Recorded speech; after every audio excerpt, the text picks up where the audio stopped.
बिस्मिल्लाहिर्रहमानिर्रहीम अस्सलामुअलैकुम स्टूडेंट्स, हम BSN फोर्थ सेमेस्टर की सब्जेक्ट एडल्ट हेल्थ नर्सिंग 2 पढ़ रहे हैं। एडल्ट हेल्थ नर्सिंग 2 में आप लोगों के कोर्स का यूनिट 5 हमने स्टार्ट किया है पल्मोनरी नर्सिंग।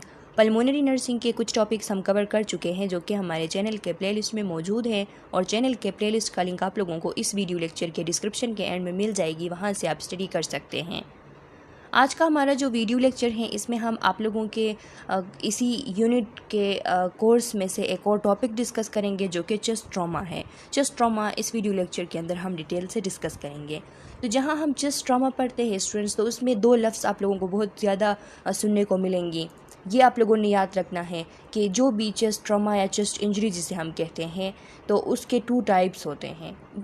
फॉर एग्ज़ाम्पल, अगर चेस्ट ना हो, चेस्ट की बात ना हो, किसी और जगह भी हम अगर ट्रॉमा की बात करते हैं, इंजरी की बात करते हैं, तो उसके मेजर 2 टाइप्स होते हैं। एक को हम कहते हैं ब्लंट इंजरी, ब्लंट ट्रॉमा, और दूसरे को हम कहते हैं पेनिट्रेटिंग इंजरी या पेनिट्रेटिंग ट्रॉमा। अब यहाँ पे हम बात कर रहे हैं चेस्ट ट्रॉमा की। तो चेस्ट ट्रॉमा के अंदर एक होता है ब्लंट चेस्ट ट्रॉमा और एक होता है penetrating chest trauma. Blunt chest trauma हम उस ट्रॉमा को कहते हैं कि जिसमें कोई नॉन पेनिट्रेटिंग फोर्स जो है वो चेस्ट के ऊपर उसका इम्पैक्ट पड़ जाता है।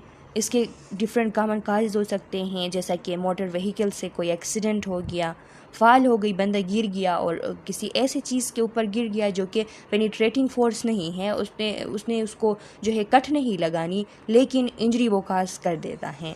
इस तरह के स्पोर्ट के इंजरीज़ हो सकते हैं कि किसी ऐसी चीज़ से टकरा जाना, गिर जाना, बहुत ज़्यादा जो है फोर्सफुली गिर जाना कि उसमें कोई पेनिट्रेटिंग चीज़ तो नहीं थी, कट नहीं लगी, लेकिन ज़ख्म जो है, ट्रॉमा जो है वो हो जाती हैं। इस तरह फिज़िकल असॉल्ट्स हो सकते हैं, किसी ने किसी ऐसी चीज़ से मारा कि जिसने पेनिट्रेट तो नहीं किया, उसने कट तो नहीं लगाया, लेकिन इंजरी उसने काज की। तो अब यहाँ पे डिफरेंट काजेज़ की हमने बात की। तो ये जितने भी काजेज़ हैं जिनकी वजह से ब्लंट चेस्ट ट्रॉमा हो जाती हैं, तो इसकी वजह से होता क्या है कि चेस्ट वाल जो हैं वो डैमेज हो जाती हैं। मे बी अगर वो पेनिट्रेटिंग ना भी हो, पेनिट्रेट ना करे, लेकिन डैमेज काज ये कर देता है। लंग्स डैमेज हो सकती हैं, हार्ट डैमेज हो सकता है, जो ब्लड वेजल्स हैं वो डैमेज हो सकते हैं। इसके अलावा जितने भी थोरेसिक कैविटी के अंदर जितने भी ऑर्गन हैं, तो उनको वो ख़तरे पे होते हैं कि वो इंजरी हो सकते हैं। लेकिन चूँकि हम ब्लंट चेस्ट ट्रॉमा की बात कर रहे हैं, तो विदाउट ब्रेकिंग द स्किन जो इंजरी होती हैं, तो उसको हम कहते हैं ब्लंट चेस्ट ट्रॉमा। अब पेनिट्रेटिंग चेस्ट ट्रॉमा जो है उसमें क्या होता है, उसमें कोई ऐसी ऑब्जेक्ट जो कि कट लग जाए, उसकी वजह से जो चेस्ट वाल है उसमें कट लग जाए, और कट लगा के जो चीज़ ज़ख़म जो है वो बना दे, तो उसको हम कहते हैं पेनिट्रेटिंग चेस्ट ट्रॉमा। कि वो उसने क्या किया है, उसने चेस्ट वाल जो है उसको कट लगा के वो इंटर हो गया है, और जो जितने भी ऑर्गन्स हैं, चाहे जो भी ऑर्गन हो थोरेसिक कैविटी के अंदर, उनमें से किसी ऑर्गन को डायरेक्ट उसने डैमेज किया है, चेस्ट के जो टिश्यूज़ है उसको डायरेक्ट डैमेज किया है, तो इसको कहते हैं पेनिट्रेटिंग चेस्ट ट्रॉमा। ज़ाहिरी सी बात है कि इसमें बहुत ज़्यादा ब्लीडिंग हो जाती हैं वो कट लगने की वजह से, और इसके अलावा ये बहुत ज़्यादा इसमें पोटेंशियल होता है इन्फेक्शन के लिए कि क्योंकि स्किन जो है वो ब्रेक हो गई है, कट लग गया है, तो इन्फेक्शन, इस पर जो जर्म्स वगैरह हैं, माइक्रो ऑर्गेनिजम्स, वो इंटर हो सकते हैं। अब यहाँ पे इसकी पेनिट्रेटिंग चेस्ट ट्रॉमा की एग्जांपल आप नाइफ वुंड भी ले सकते हैं कि चाकू से किसी ने मारा, या गन शूट के जो वुंड्स होते हैं, तो वो उसमें भी गन शूट जो है वो इंटर हो जाती हैं चेस्ट वाल को डैमेज करते हुए, उसको कट लगाते हुए।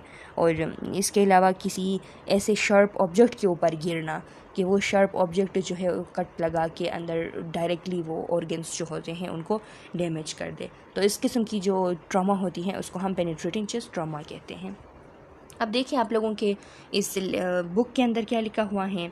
तो फर्स्ट वन जो डिस्क्रिप्शन दी गई है चेस्ट ट्रॉमा की, उसके अंदर बताया जा रहा है कि rib fracture can result from a blunt or penetrating injury. Fractures commonly involve multiple ribs. Flail chest is usually caused by blunt trauma. It results when 2 or more ribs are fractured at 2 different places on each rib. leaving a rib section that is not connected at either end। अब यहाँ पे rib fracture की बात है और flail chest की बात है। तो रिब फ्रैक्चर का इन लोगों का कहना ये है कि रिब फ्रैक्चर जो है वो ब्लंट ट्रॉमा की वजह से भी हो सकती हैं और पेनिट्रेटिंग ट्रॉमा की वजह से भी हो सकती हैं। चाहे वो पेनिट्रेटिंग ट्रॉमा हो या ब्लंट ट्रॉमा हो, दोनों की वजह से अगर चेस्ट ट्रॉमा हो गया तो उसमें रिब फ्रैक्चर जो है उसका रिस्क है, उसके चांसेस बनते हैं। अब फ्रैक्चर्स जो है वो कॉमनली मल्टीपल रिब्स उसमें इन्वॉल्व होती हैं, सिर्फ एक ही नहीं होता, मल्टीपल रिब्स जो है वो फ्रैक्चर हो जाते हैं। और फ्लेल चेस्ट जो है उस कंडीशन को हम कहते हैं कि जिसमें रिब्स जो है वो दोनों साइड से कट जाती हैं, उसका जो दोनों एंड है दोनों एंड से कट जाती हैं और इसके दोनों एंड जो है वो किसी भी दूसरी चीज़ के साथ कनेक्ट नहीं होते, वो बीच में रह जाती हैं। और इस तरह की जो इंजरी होती हैं इसको हम कहते हैं फ्लेल चेस्ट।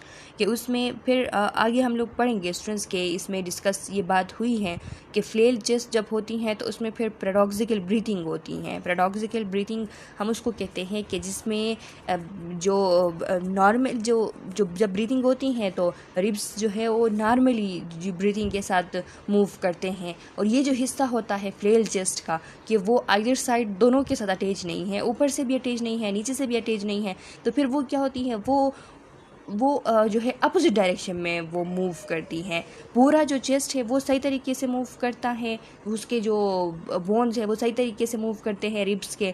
तो ये वाला हिस्सा होता है फ्लेल चेस्ट वाला, वो अपोजिट डायरेक्शन में मूव करता है। तो ये जो कंडीशन होती हैं इसको हम कहते हैं पैराडॉक्सिकल ब्रीथिंग, कि जिसमें एक हिस्सा जो है वो अपोजिट डायरेक्शन में मूव कर रहा है। तो इसमें ये लिखा है इनके अलावा रिब फ्रैक्चर और फ्लेल चेस्ट के अलावा निमोथोरेक्स का बताया है। Pneumothorax which can be caused by blunt और penetrating trauma means that air has entered the pleural cavity, the air causes complete और partial collapse of the lung. अब देखिए निमोथोरेक्स वो कंडीशन होती हैं कि वो भी ब्लंट ट्रॉमा की वजह से भी हो सकती हैं, पेनिट्रेटिंग ट्रॉमा की वजह से भी हो सकती हैं। और आप लोगों को पता है कि निमोथोरेक्स हम उसको कहते हैं कि जब लंग में कोई जो है वो रप्चर आ जाए लंग्स टिश्यूज़ में और एयर जो है वो लंग्स से लीक होकर प्लूरल कैविटी में चला जाए, और ये जो प्लूरल कैविटी में एयर चली जाती हैं तो इसकी वजह से पार्शियल या कंप्लीट लंग कोलैप्स हो सकती हैं। इसके अलावा टेंशन निमोथोरेक्स का बताया है। टेंशन निमोथोरेक्स वो कंडीशन होती है कि जिसमें एयर जो है वो प्लूरल कैविटी में चली तो जाती है लेकिन वहाँ से वो स्केप नहीं होती, वो वहाँ से फिर बाहर नहीं निकल पाती, वहाँ पे वो जमा होकर रह जाती हैं। तो इस कंडीशन को हम कहते हैं टेंशन निमोथोरेक्स। कभी कभार इस तरह होता है कि जो सराउंडिंग टिश्यूज़ होते हैं उसमें वो एयर चली जाती हैं, लेकिन कभी कभार वहाँ पे बिल्कुल जो वो है वो ट्रैप हो जाती हैं। तो इस कंडीशन को हम कहते हैं टेंशन निमोथोरेक्स। तो टेंशन निमोथोरेक्स जो है वो भी ब्लंट ट्रॉमा की वजह से ज़्यादातर होती हैं और ये एक लाइफ थ्रेटनिंग कंडीशन होती है। अगर इसको ट्रीट ना किया जाए तो इसकी वजह से जो रिस्पायरेटरी और कार्डियक फंक्शन है तो उसके ऊपर बहुत ज़्यादा जो है वो बुरा असर पड़ता है। तो ये एक इमरजेंसी कंडीशन होती हैं। आगे हम डिस्कस करेंगे कि इसको किस तरीके से मैनेज करना है। कार्डियक टेम्पोनाड है, कार्डियक टेम्पोनाड हो सकती हैं। ये कौन सी कंडीशन है आप लोगों को पता है कि is the accumulation of blood in the pericardial sac. Pericardial sac के अंदर किसी भी फ्लूइड की जब अकामुलेशन हो जाती है तो इसको हम कहते हैं cardiac tamponade. Resulting from blunt और penetrating injury to the pericardium और हार्ट। अगर हार्ट को या पेरिकार्डियम को कोई पेनिट्रेटिंग इंजरी या ब्लंट इंजरी हो जाती है तो उसकी वजह से कार्डियक टेम्पोनाड होती है, पेरिकार्डियल सेक के अंदर फ्लूइड जमा हो जाती हैं। It is life threatening if untreated. ये भी लाइफ थ्रेटनिंग कंडीशन है अगर इसको ट्रीट ना किया जाए। आगे जो आप लोगों को एक टाइप्स है चेस्ट ट्रॉमा के, वहाँ पे उनको कंपेयर किया गया है तो वहाँ पे ये चीज़ें डिटेल से दी गई हैं। पैथोफिजियोलॉजी अब देख लें। With a rib fracture pain may cause hypoventilation that lead to atelectasis. अगर रिब फ्रैक्चर हो जाती हैं तो रिब फ्रैक्चर की वजह से बहुत ज़्यादा पेन होती है। ज़ाहिरी सी बात है रिब फ्रैक्चर होना कोई इतना आसान ये काम नहीं होता। बोन जो है वो कट गई है तो पेन बहुत ज़्यादा होता है और उस पेन के ज़्यादा होने की वजह से बंदा सही तरीके से सांस नहीं ले पाता। जब सही तरीके से सांस नहीं ले पाता तो हाइपोवेंटिलेशन होती है और हाइपोवेंटिलेशन की वजह से लंग्स जो है वो कोलैप्स हो जाते हैं तो एटिलेक्टेसिस होती हैं। With a flail chest, the flail segment move in a manner opposite to that of normal rib movement during respiration. As a result, the lung cannot fully expand. Flail chest में क्या होता है, पैराडॉक्सिकल ब्रीथिंग होती है, उसी की बात हो रही है कि जो फ्लेल सेगमेंट है, जो हिस्सा जो ऊपर से भी नीचे से भी वो रिब्स के साथ अटैच नहीं है, अलग है टूटने की वजह से, दो जगहों से टूटने की वजह से, तो वो अपोजिट डायरेक्शन में मूव करता है। जो नॉर्मल रिप मूवमेंट होती हैं रिस्पायरेशन के दौरान, उसके अपोजिटली वो मूव करता है, तो उसके रिज़ल्ट में लंग्स जो है वो फुली एक्सपेंड नहीं हो पाती। इसके अलावा देख ले स्टूडेंट्स कि क्या लिखा हुआ है पैथोफिजियोलॉजी के अंदर। ये टाइप्स जो है हम इस पैथोफिजियोलॉजी को पढ़ने के बाद पढ़ेंगे। अब देखें कि pneumothorax can result when a fracture rib or penetrating trauma perforate a lung. अब न्यूमोथोरेक्स कब होती हैं, जब फ्रैक्चर रिब की वजह से या पेनिट्रेटिंग ट्रॉमा की वजह से लंग्स जो है वो परफोरेट आ जाए, उसमें सुराख बन जाए, वो रप्चर हो जाए, तो फिर न्यूमोथोरेक्स होती हैं। Air escape from the lung into the pleural cavity. क्या होता है, एयर जो है वो लंग्स से स्केप करके प्लूरल कैविटी के अंदर आ जाती हैं, तो इस कंडीशन को हम न्यूमोथोरेक्स कहते हैं। The lung can not fully expand, gas exchange is compromise. जब न्यूमोथोरेक्स हो जाती हैं तो लंग जो है वो फुली एक्सपेंड नहीं हो पाता, क्योंकि उससे एयर जो है वो लीक हो गई हैं, गैस एक्सचेंज जो है वो कम्प्रोमाइज़ हो जाती हैं, नॉर्मल इंट्राथोरेसिक प्रेशर जो है वो डिस्टर्ब हो जाती हैं, और फिर इसकी वजह से लंग्स जो है वो कोलैप्स हो सकते हैं। With tension pneumothorax trauma causes air to escape from the lung into the pleural cavity where the air become trapped। अब टेंशन न्यूमोथोरेक्स में क्या होता है, ट्रॉमा की वजह से जो एयर लंग से स्केप हुई है, लंग से निकल के जो प्लूरल कैविटी के अंदर जमा हुई है, वो वहाँ पे ट्रैप हो जाती हैं, वहाँ से फिर वो किसी और जगह मुंतकिल नहीं हो पाती, वहाँ पे वो फंस जाती हैं। तो इससे क्या होता है, pressure build in the thoracic cavity के अंदर प्रेशर जो है वो बिल्ड अप हो जाती हैं, काजिंग लंग कोलैप्स। एक साइड में वो लंग कोलैप्स काज करती हैं, और दूसरी साइड में the mediastinum shift to the opposite side compromising the other lung and the vena cava become depressed causing impaired venous return. अब यहाँ पे मेडियास्टिनम शिफ्ट होती है। मेडियास्टिनम शिफ्ट होने का मतलब ये है कि मेडियास्टिनम में मौजूद जितने भी ऑर्गन है, ट्रेकिया वहाँ पे मौजूद है, हार्ट वहाँ पे मौजूद है, लंग्स है, तो ये सारी चीज़ें जो है ये एक साइड में अपोजिट साइड में वो शिफ्ट हो जाते हैं, अपोजिट साइड की तरफ वो मूव करते हैं, क्योंकि प्रेशर ज़्यादा होता है, उस प्रेशर की वजह से वो अपोजिट साइड में मूव करते हैं। तो फिर एक लंग जिस साइड पे मूव करते हैं तो उस लंग को वो मज़ीद कोलैप्स कर देते हैं, उसका फंक्शन जो है बिल्कुल कंप्रोमाइज़ हो जाता है। वेना केवा के ऊपर वो जब आ जाते हैं तो वो वेना केवा डिप्रेस्ड हो जाते हैं, जब वो डिप्रेस्ड हो जाते हैं तो वेनस रिटर्न जो है वो इम्पेयर हो जाती हैं। इसके अलावा जब कार्डियक टेम्पोनाट होता है तो उस टाइम इंट्रापेरिकार्डियल प्रेशर इंक्रीजेज, क्योंकि ज़ाहिरी सी बात है कि हार्ट के ऊपर प्रेशर जो है वो इंक्रीज़ हो जाता है, तो हार्ट जो है वो कंप्रेस हो जाती हैं, कार्डियक आउटपुट जिसकी वजह से डिक्रीज़ होती हैं, और कार्डियोजेनिक शॉक जो है वो हो सकती हैं। तो ये इसकी पैथोफिजियोलॉजी का आप लोगों को बताया गया है। अब हम डिस्कस करेंगे इसके जो टाइप्स हैं उनको डिस्कस करेंगे, उनके ट्रीटमेंट और उनके जो साइन सिम्टम्स हैं, नर्सिंग इंटरवेंशंस हैं, वो देखेंगे। अच्छा स्टूडेंट्स, फर्स्ट वन जो है देखिए, comparing types of chest trauma. First one जो है इसमें हम साइन सिम्टम्स को डिस्कस करेंगे, फिर डायग्नोसिस और ट्रीटमेंट को देखेंगे, फिर नर्सिंग इंटरवेंशन को देखेंगे। तो जो फर्स्ट वन कंडीशन है वो हमारे साथ कार्डियक टेम्पोनाट है। कार्डियक टेम्पोनाट के बारे में लिखा गया है, varied symptom depending on spread of blood accumulation. अब मुख्तलिफ सिम्टम हो सकते हैं, डिपेंड किस चीज़ पे करता है, डिपेंड इस चीज़ पे करता है कि ब्लड जो है वो कितना स्पीड से ब्लड जो है वो एकमुलेट हो रहा है, उस चीज़ के ऊपर डिपेंड करता है। जितना ज़्यादा जो है वो ब्लड एकमुलेट होगा तो उतनी ज़्यादा प्रॉब्लम होगी, जितनी ज़्यादा स्पीड से वो एकमुलेट होगा। लिखा है chest pain, hypotension, muffled heart sound and tachycardia.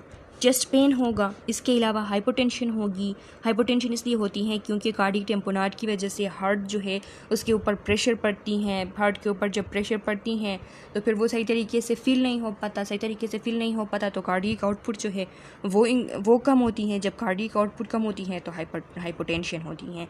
इसके अलावा मफल्ड हार्ट साउंड का बताया गया है। मफल्ड हार्ट साउंड उस हार्ट साउंड को कहते हैं कि जिसकी इंटेंसिटी रिड्यूस्ड होती है। तो नॉर्मली जिस हार्ट साउंड की इंटेंसिटी जितनी होती हैं, अब वो इंटेंसिटी जब कम हो जाती है, रिड्यूस्ड हो जाती हैं, तो उस साउंड को हम कहते हैं मफल्ड हार्ट साउंड। तो इसके अलावा टैकीकार्डिया भी होता है। टैकीकार्डिया इसलिए होता है क्योंकि यहाँ पे टैकीकार्डिया कार्डियक टेम्पोनाट के अंदर एक कंपनसेटरी मैकेनिज़्म है। इसमें जब फ्लूइड एकमुलेट हो जाती हैं पेरिकार्डियल सैक के अंदर, तो इसकी वजह से हार्ट के ऊपर प्रेशर पड़ता है। हार्ट के ऊपर प्रेशर पड़ने की वजह से उसकी जो प्रॉपर फीलिंग की एबिलिटी है वो कम हो जाती है, ख़ास करके डायस्टोल के दौरान। तो इस वजह से ब्लड जो है वो उतने अमाउंट में हार्ट पम्प नहीं कर पाता जितने कि वो नॉर्मली करता था, यानी स्ट्रोक वॉल्यूम जो है वो कम हो जाती हैं। जब स्ट्रोक वॉल्यूम कम हो जाती हैं तो उसको मेंटेन करने के लिए, नॉर्मल ब्लड फ़्लो को, एडिक्वेट ब्लड फ़्लो को मेंटेन करने के लिए और ब्लड प्रेशर को इंक्रीज़ करने के लिए हार्ट रेट जो है वो इंक्रीज़ हो जाती हैं, जिसको हम कहते हैं टैकीकार्डिया। इसके अलावा लिखा है साइनोसिस भी होती हैं, क्योंकि हाइपोटेंशन है, ऑक्सीजन सही तरीके से नहीं मिल रही है, तो इस वजह से साइनोसिस होती हैं। डायफोरेसिस भी होती हैं साथ में, ज़ाहिरी सी बात है कि बॉडी में प्रॉब्लम आ गई है तो इसकी वजह से डायफोरेसिस। डिस्निया होती हैं, रेस्टलेसनेस होती हैं, डिस्टेंडेड नेक वेन, क्योंकि वेना केवा के ऊपर प्रेशर पड़ता है तो ब्लड हार्ट में जाने की वजह से वो बैक फ्लो कर देती हैं, तो फिर नेक जो है वो नेक में जो वेन है तो वो वेन जो है वो ज़्यादा उस भर जाती हैं, तो इस वजह से नेक वेन जो है वो बड़ी हो जाती हैं। जो जुगुलर वेन है उसकी बात हो रही है। Narrow pulse pressure and paradoxical pulse.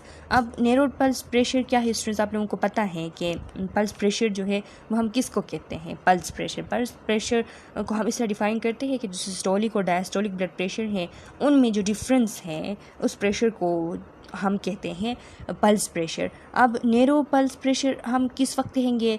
जब वो जो प्रेशर है, वो जो difference between systolic and diastolic blood pressure है वो जब कम होगी, वो जब रिड्यूस्ड होगी, तो उसको हम कहते हैं नैरो पल्स प्रेशर। अब यहाँ पे कार्डियक टेम्पोनाट जब होती हैं तो उस टाइम क्यों नैरो पल्स प्रेशर होती हैं?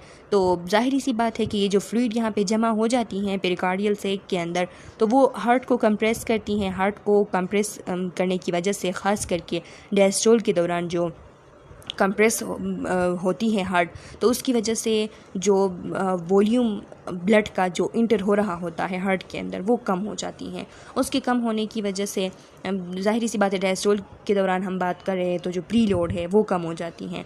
अब प्री लोड कम होने की वजह से उसकी वजह से क्या होता है? ब्लड प्रेशर जो है वो लो होता है, क्योंकि फिर सिस्टोल के दौरान भी सही तरीके से ब्लड आउटपुट नहीं होगी, तो इस वजह से सिस्टोलिक प्रेशर जो है वो कम हो जाएगी। और डायस्टोलिक प्रेशर जो है या तो वो चेंज नहीं होगी, वैसे ही रहेगी जैसे नॉर्मली था, या फिर वो ज़्यादा हो सकती हैं। ज़्यादा इसलिए हो सकती हैं क्योंकि सिस्टमिक कंपनसेशन होगी बॉडी के अंदर, तो इस वजह से वो ज़्यादा हो सकती हैं। तो डायस्टोलिक ज़्यादा हो रहा है और सिस्टोलिक कम हो रहा है, तो इसका मतलब ये है कि नॉर्मली जितना वो डिफरेंस है सिस्टोलिक ब्लड प्रेशर और डायस्टोलिक ब्लड प्रेशर में वो अब रिड्यूस हो रहा है, क्योंकि सिस्टोलिक कम हो रहा है जो कि नॉर्मली ज़्यादा होती हैं और डायस्टोलिक नॉर्मली कम होती है वो ज़्यादा हो रहा है, तो फिर वो जो प्रेशर है वो कम हो रही है, तो इसको हम कहते हैं नैरो पल्स प्रेशर, और ये इसी वजह से होता है कार्डियक टेम्पोनाट के अंदर। और दूसरी बात जो पैराडॉक्सिकल पल्स की, या पहले भी पिछली वीडियो लेक्चर के अंदर आस्तमा जब मैं आप लोगों को पढ़ा रही थी शायद,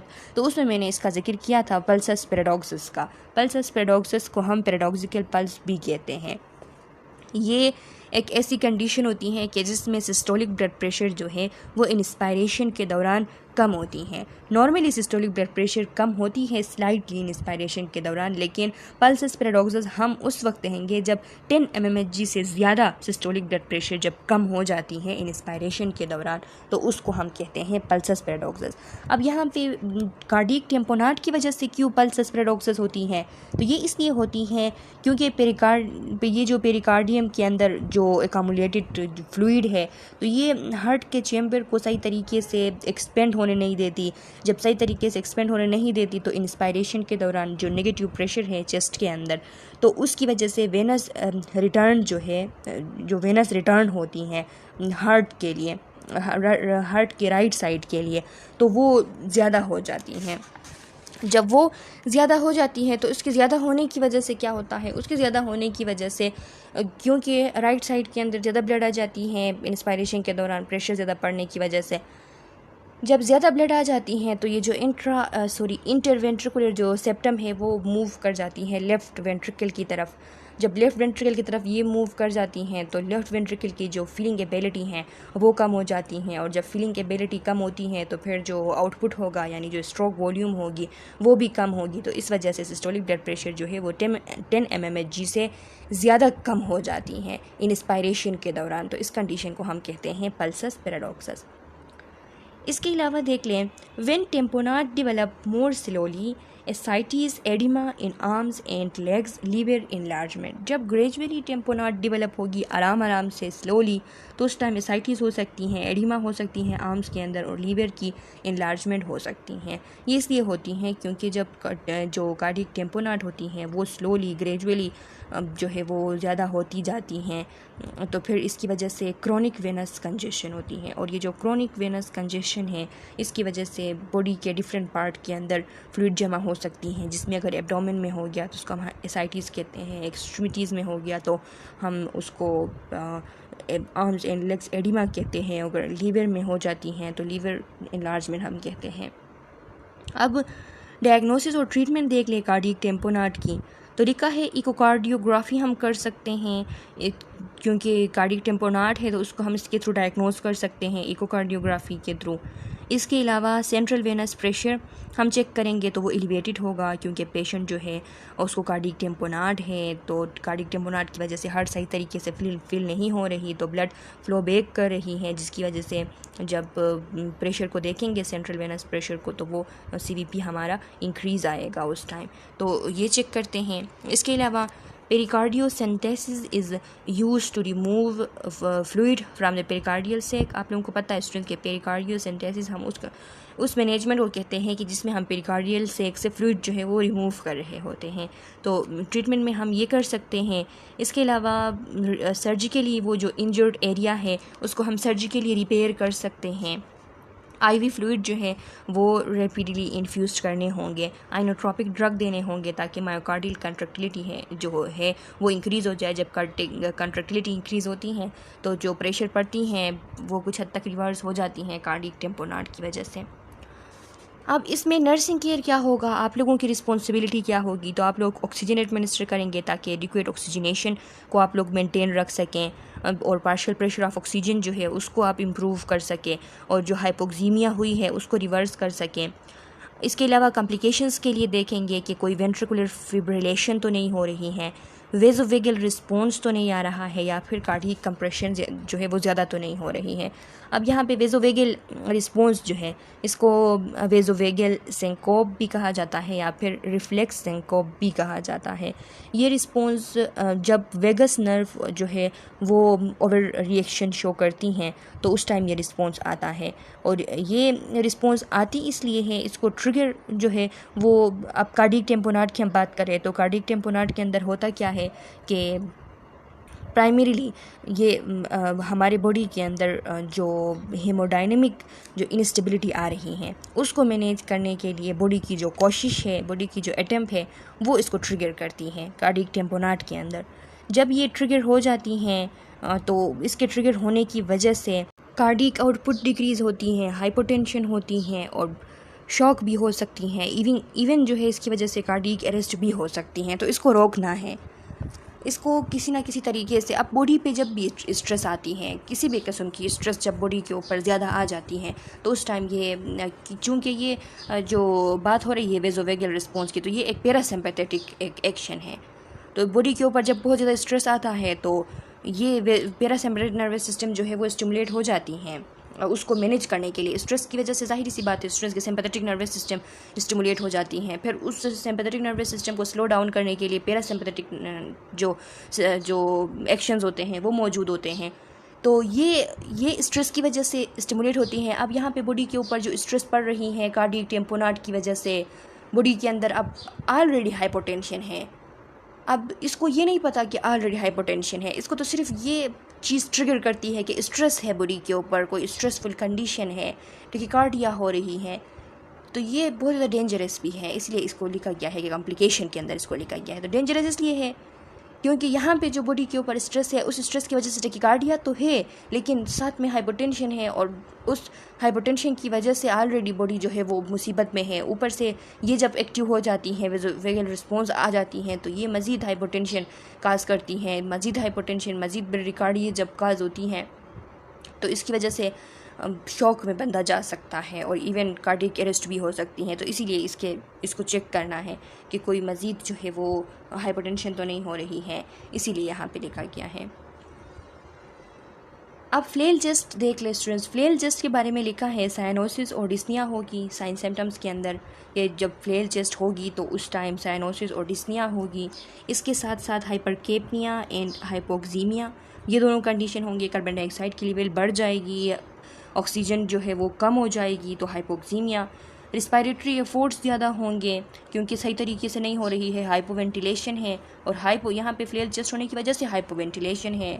मतलब ये कि सही तरीके से ब्लीडिंग नहीं हो रही है, वो जो सेगमेंट है, तो उसकी वजह से पैराडॉक्सिकल ब्रीदिंग हो रही है।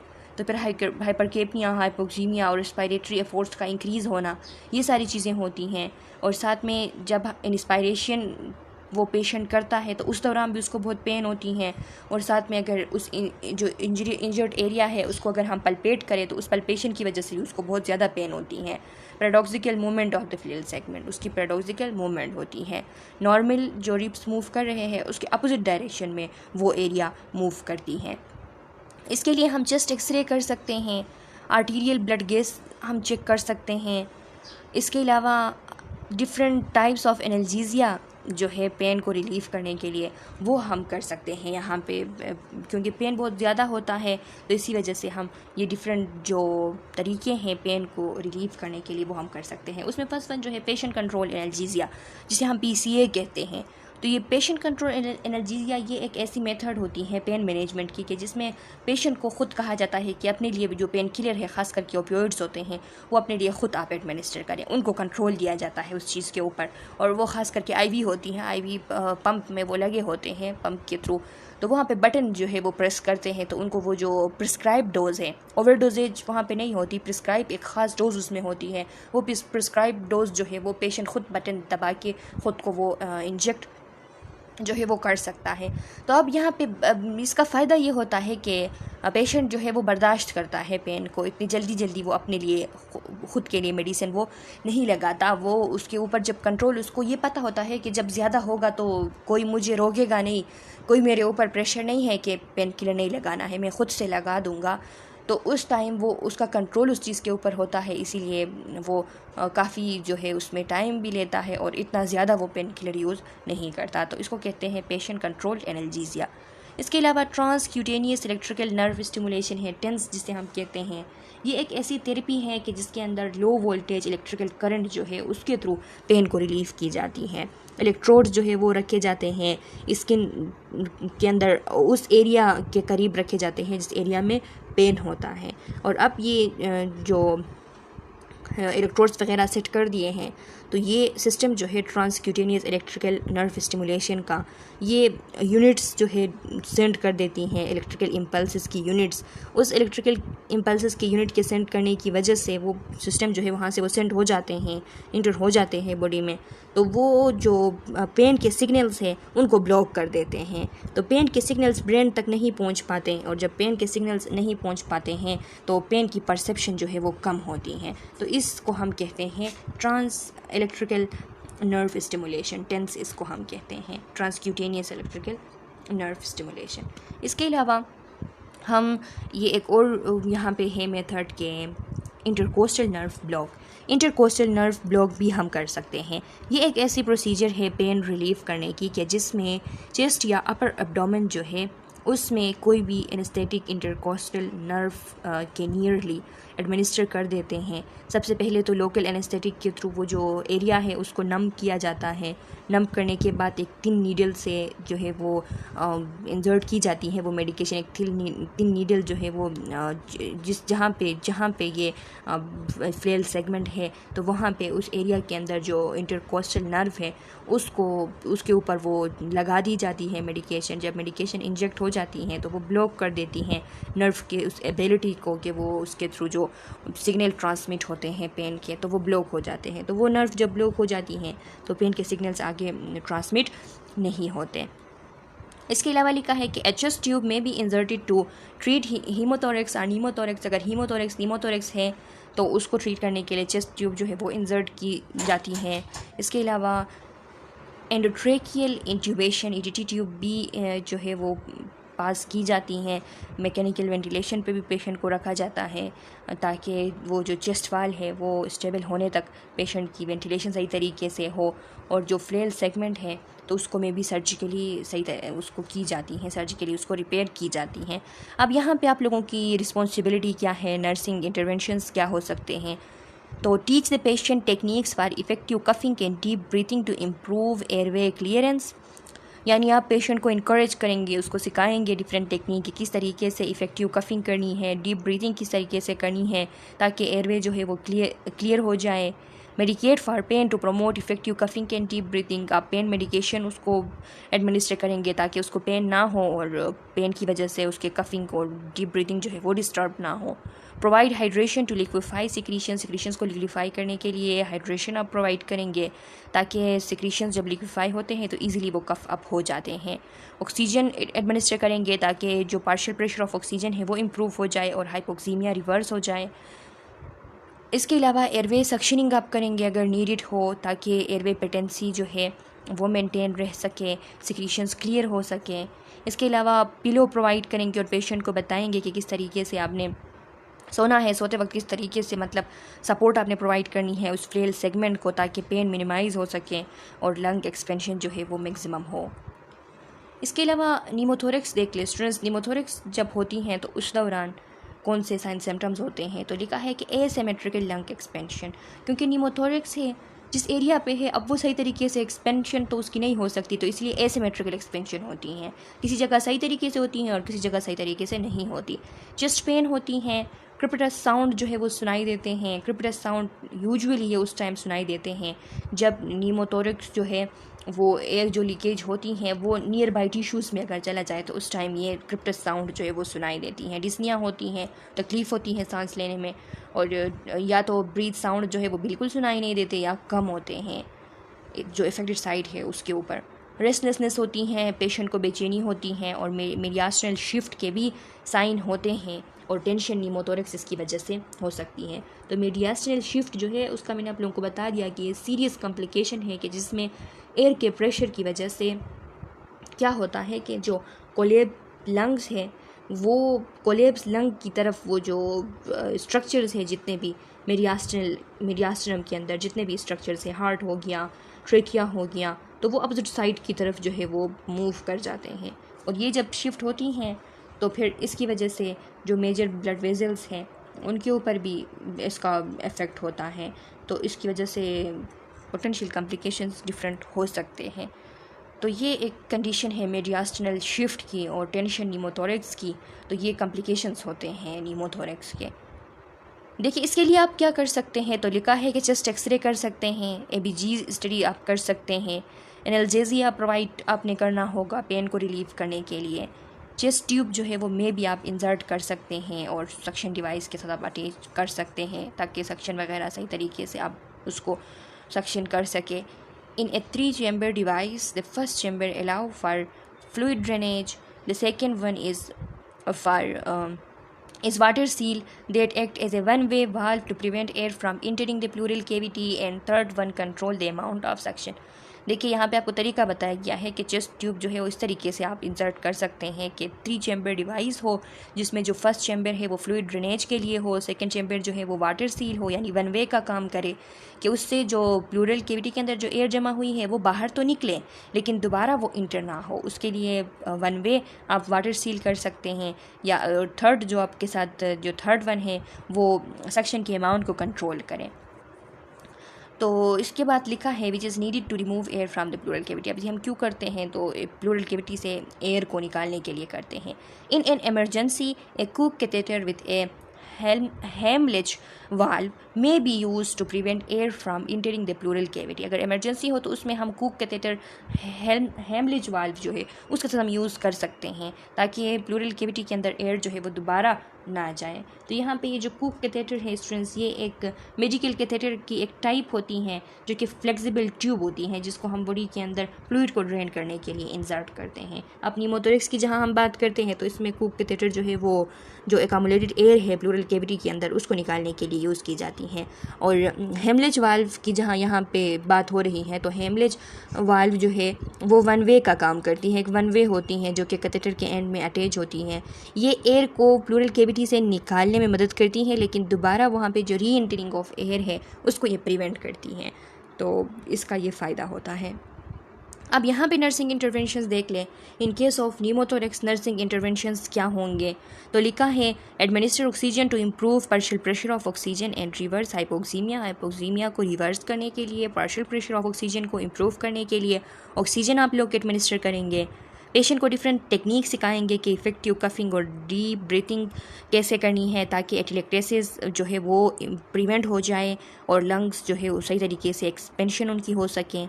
इसके अलावा चेस्ट ट्यूब जो इंसर्ट हुई है उसकी इंटीग्रिटी को आप मेंटेन रखेंगे। इसके अलावा ड्रेनेज जो है उसको फैसिलिटेट करेंगे ताकि लंग एक्सपेंशन जो है वो प्रमोट हो सके। Crepitus near the tube insertion site reflect air leakage into tissues with and a possible leak in the chest tube। अब देखिए अगर आपको क्रिप्टस साउंड सुनाई देते हैं ट्यूब के नियरली तो इसका जो ट्यूब इंसर्शन साइट है वहाँ पे अगर आपको क्रिप्टस साउंड जो है वो सुनाई दे रहे हैं तो इसका मतलब ये है कि एयर जो है वो टिश्यूज़ के अंदर लीक हो रहा है। और ये क्यों लीक हो रहा है कि चेस्ट ट्यूब के अंदर कोई लीकेज है। तो when an air leak is no longer evident, the lung has healed itself and sealed off the injured area। और अगर आपको कोई भी जो है वो लीक एयर आपको कोई भी उसका एविडेंट नहीं मिल रहा तो इसका मतलब ये है कि लंग जो है वो खुद हील हो गई है और वो सील ऑफ इंजर्ड एरिया जो है वो हो गई है। तो इस चीज़ों का आप लोगों को ख्याल रखना होगा। If the chest drainage system impair and loses its seal, place the end of the chest tube in container of sterile water। अगर ऐसा हो गया है कि ड्रेनेज सिस्टम जो है वो इम्पेयर हो गया है और जो सील है वो ख़राब हो गई है, लॉस हो गई है, तो उस टाइम आप एक स्टेराइल वाटर के अंदर एक कंटेनर में वाटर डाल के उसके अंदर वो ट्यूब जो है वो आप प्लेस कर सकते हैं। तो ये भी वन वे का काम दे देता है। Encourage frequent position changes to prevent complication of immobility and promote lung expansion and perfusion। Patient के पोजीशन को बार बार चेंज करेंगे ताकि कॉम्प्लिकेशंस ना हो, उसको कोई पोजीशन की वजह से, इमोबिलिटी की वजह से कोई कॉम्प्लिकेशन ना हो। और इसके अलावा उसके पोजीशन को चेंज करने की वजह से लंग एक्सपेंशन और परफ्यूजन भी प्रमोट होती हैं। Provide an analgesic as needed to reduce anxiety and encourage coughing and deep breathing. क्योंकि एनाल्जेसिक हम देते हैं तो पेन कम होता है, जब पेन कम होती हैं तो फिर जो एंजाइटी होती हैं पेशेंट को वो भी कम होती हैं। अब रिब फ्रैक्चर देख लें। रिब फ्रैक्चर की यहाँ पे बात की गई है कि रिब फ्रैक्चर के अंदर साइन सिम्टम्स क्या होते हैं। तो लिखा है पेन और इंस्पायरेशन। बंदा जब इंस्पायर करेगा तो उसमें उसको पेन होगी। Pain and tenderness of injured area upon palpation. जब हम पल्पेशन करेंगे उस एरिया के ऊपर तो टेंडरनेस फील होगी वहाँ पे उस एरिया में। जब उसको हम टच करेंगे तो वो पेन फील होगी, टाइटनेस फील होगी। इसके अलावा ineffective ventilation and retention of secretions की भी रिटेंशन होगी, इनइफेक्टिव वेंटिलेशन होगी। इसके अलावा sign of other injury such as soft tissue injury. क्योंकि रिब फ्रैक्चर हुआ है तो इस तरह हो सकता है कि उसने किसी सॉफ्ट टिश्यू को इंजर किया हो। अब इसके लिए आप चेस्ट एक्सरे कर सकते हैं, एबीजीज आप फाइंड कर सकते हैं, एनाल्जेसिया आप प्रोवाइड कर सकते हैं पेन को रिलीव करने के लिए। एपिड्यूरल कैथेटर में be inserted for administration of narcotic analgesia. Narcotic analgesia means के जिसमें सेडेशन हो। जो सेडेटिव एनाल्जेसिया होती है, सेडेटिव एनाल्जेसिक्स होते हैं, वो एडमिनिस्टर करने के लिए एपिड्यूरल कैथेटर जो है वो में भी इंसर्ट की जा सकती हैं और उसके थ्रू वो एनाल्जेसिया जो है वो एडमिनिस्टर की जा सकती हैं। A nerve block into the intercostal nerve above and below the fractured rib may be used to relieve severe pain। जो नर्व ब्लॉक की हमने बात की थी तो इंटरकोस्टल नर्व वो नर्व जो कि उस फ्रैक्चर एरिया के अबाव भी है और बिलो भी है तो उनको ब्लॉक अगर करे तो उससे में भी पेन जो है, अगर सीवियर पेन है तो वो रिलीफ हो सकती हैं। अब यहाँ पे आप लोगों की रिस्पॉन्सिबिलिटीज़ क्या होंगे, तो आप लोग पेशेंट को ये बात बताएंगे कि कोई टाइट कंस्ट्रक्टिव क्लोथिंग जो है वो ना पहने ताकि उनके लंग एक्सपेंशन जो है उसमें कोई तकलीफ़ ना हो और इफ़ेक्टिव वेंटिलेशन जो है वो डिक्रीज़ ना हो। इसके अलावा आप पेशेंट को इंकरेज करेंगे कि वो डीप ब्रीथिंग करें, और इसके अलावा use an incentive spirometer hourly to maximise lung expansion and re expand collapsed alveoli. Spirometer का भी आप यूज़ करेंगे इस कंडीशन में हावरली, ताकि पेशेंट जो है सही तरीके से डीप ब्रीथिंग उस स्पायरोमीटर के अंदर लेने की वजह से उसके लंग सही तरीके से मैक्सिमाइजली एक्सपेंशन लंग की हो जाए और जो कोलेप्स अल्वियोलाई है वो री एक्सपेंड हो। इसके अलावा मेडिकेशन प्रोवाइड करेंगे पेन के लिए, डिस्कम्फर्ट के लिए एज नीडेड। इसके अलावा आप पेशेंट को जितना हो सके डीप ब्रीथिंग जो है उससे करवाएंगे, उसको अलाउ करेंगे। Implement chest physiotherapy unless contraindicated, अगर कंट्राइंडिकेटेड नहीं है तो चेस्ट फिजियोथेरेपी भी करेंगे ताकि सिक्रीशंस जो है वो लूजन हो जाए और ईज़िली वो निकल जाए, एक्सपेक्टोरेट हो जाए। Provide adequate hydration to liquefy secretions, क्योंकि सिक्रीशंस जब लिक्विफाई हो जाते हैं और इस तरह जब फिजियोथेरेपी की जाती हैं तो वो आसानी से एक्सपेक्टोरेट हो सकते हैं, आसानी से वो कफ अप हो सकते हैं, इस वजह से यहाँ पे ये बात की गई है। इसके बाद टेंशन नीमोथोरेक्स है। टेंशन नीमोथोरेक्स के दौरान क्या क्या साइन सिम्टम हो सकते हैं, तो यहाँ पे भी asymmetrical lung expansion and tracheal deviation to affected side. जाहिर सी बात है कि मीडियास्टनल जो शिफ्ट की मैंने बात की थी तो वो यहाँ पे ट्रेकिया जो है वो डिविएट कर जाती है अफेक्टेड साइड की तरफ, प्रेशर की वजह से, प्रेशर ज़्यादा होने की वजह से। साइनोसिस हो जाती है क्योंकि सही तरीके से ब्रीथिंग नहीं होती। हाइपोटेंशन होती हैं क्योंकि ऑक्सीजन की कमी है, हाइपोटेंशन है, ब्लड सही तरीके से नहीं पहुंच पा रही, तो इस वजह से साइनोसिस, टेकिकार्डिया साथ में कंपनसेटरी एक मैकेनिज़्म के तौर पे। इसके अलावा जो ब्रीथ साउंड है वो या तो कम होते हैं या तो एब्सेंट होते हैं इफेक्टेड साइड के ऊपर। नेक वेन जो है वो डिस्टेंडेड हो जाते हैं। नेक वेन इसलिए डिस्टेंडेड होते हैं क्योंकि प्रेशर बहुत ज़्यादा होने की वजह से वेना केवा के ऊपर, तो फिर वो ब्लड जो है फ्लो बैक कर जाती हैं, इस वजह से। सीवियर चेस्ट पेन होता है, रिस्पायरेटरी डिस्ट्रेस होती हैं और सब क्यूटेनियस एम्फाइसीमा होती हैं। ये इसलिए होती हैं क्योंकि वो टेंशन नीमोथोरेक्स में मैंने आप लोगों को बता दिया कि प्लूरल कैविटी के अंदर एयर चली जाती हैं और वहाँ पे फंस जाती हैं, वो ट्रैप्ड हो जाती हैं। कभी कभार वो रास्ता ढूंढ लेती हैं और जो सॉफ्ट टिश्यूज़ है उसके ऊपर वो चली जाती हैं, तो उस कंडीशन को हम कहते हैं सब क्यूटेनियस एम्फाइसीमा। एक दफ़ा जब मैं आप लोगों को कोई टॉपिक पढ़ा रही थी तो उसमें इसकी पिक्चर मैंने आप लोगों के साथ कम्युनिटी के अंदर शेयर कर दी थी, तो आप लोग कम्युनिटी चेक करें चैनल की, तो उसमें आप लोगों को वो पिक्चर भी मिल जाएगी। चेस्ट एक्सरे कर सकते हैं, इसके लिए भी हम एबीजी फाइंडिंग हम देख सकते हैं। Needle decompression is used for emergency air removal. अगर इमरजेंसी एयर रिमूवल करनी है तो उस टाइम नीडल डीकम्प्रेशन हो सकती है इमरजेंसीली एयर को रिमूव करने के लिए। चेस्ट ट्यूब में भी inserted and attached to a suction device such as 3 chamber device, जैसे हमने ऊपर डिस्कस किया 3 चैम्बर डिवाइस को, तो उसी तरह एक जिसमें उसमें एयर को के लिए, एयर के रिमूवल के लिए दूसरा जो है वो एक वाटर सील होता है और तीसरा जो है वो सक्शन के लिए होता है। तो इस तरह आप चेस्ट ट्यूब जो है वो इंसर्ट कर सकते हैं। अब यहाँ पे आप लोगों की रिस्पॉन्सिबिलिटी ये होगी कि ऑक्सीजन आप एडमिनिस्टर करेंगे ताकि partial pressure of oxygen improve हो जाए और हाइपोक्सीमिया जो है वो रिवर्स हो जाए, लंग एक्सपेंशन जो है वो प्रमोट हो जाए। पेशेंट को सिखाएंगे कि इफेक्टिव कफिंग और डीप ब्रीथिंग किस तरीके से करनी है ताकि पेशेंट के लंग्स जो है वो एटिलेक्टेसिस से बच जाए और लंग एक्सपेंशन प्रमोट हो। चेस्ट ट्यूब की इंटीग्रिटी को आप लोग मेंटेन रखेंगे और एयर ड्रेनेज जो है उसको फैसिलिटेट करेंगे। कोशिश करेंगे कि लंग एक्सपेंशन ज़्यादा हो और नीमोथोरेक्स के अंदर जिस तरीके से हम मैनेजमेंट करते थे उसी तरीके से यहाँ पे भी करेंगे। इसके अलावा encourage frequent position change to prevent complication of immobility and promote lung expansion and perfusion. Provide an analgesic as needed to reduce anxiety and encourage coughing and deep breathing. वही बात के एनाल्जेसिया हमने प्रोवाइड करना है।